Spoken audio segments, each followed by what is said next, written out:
Eto partner, may smartphone game ng ginawa na halaw sa Kapuso Show na Juan Tamad. Tinawag ang larong yan na Catch the Guava.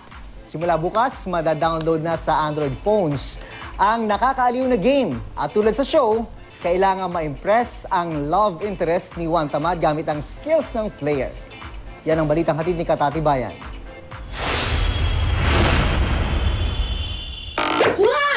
Gising na! Mula sa telebisyon ang patok na kwento ni Juan Tamad. Naka-inspire na rin ng isang game application para sa mga smartphone. Ang game na yan, pinamagatang Catch the Guava. Base na rin sa kwento ni Juan na mahilig mag-abang sa mahuhulog na bayabas. Sa takbo ng game, kailangan masalo ni Juan ang mga hinog na bayabas at iwasan ang mga bulok para ma-impress ang kanyang minamahal na si Marie. Kita nyo naman, ganda ng graphics. Ang dali niyang laruin, simple, tsaka makulay po. Lahat po ng gumawa po nito Pinoy. 100% Pinoy made. Laruin nyo na lang po.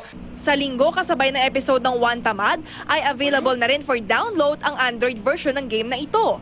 Sa susunod na buwan naman, lalabas ang iOS version. Sa episode ng Juan Tamad ngayong linggo, maiisip ni Juan ang game na ito at imumungkahi sa kanyang genius na best friend na si Myong na siyang magdidisenyo ng game. Papatok ng husto ang game at kaadikan ng husto ng publiko. At dahil dito, ipapaban ng isang senador ang game. Isang certified hit nga ang Juan Tamad sa mga Pinoy dahil marami ang nakaka-relate sa buhay ni Juan. Nasa kabila ng mga pagsubok ng buhay, nananatili ang kabutihang loob ni Juan. Timing is everything, kumbaga. Na pinapakita din siyempre everyday sa kalisere na mangyayari lahat ng magagandang bagay sa tamang panahon. Mabait talaga siya. Parang mabait siya dun sa mga bago niya nakikilala, mabait siya sa pamilya niya, tsaka dun sa kapitbahay niya kahit na lagi siyang iniinsulto. Katati Bayan, GMA News.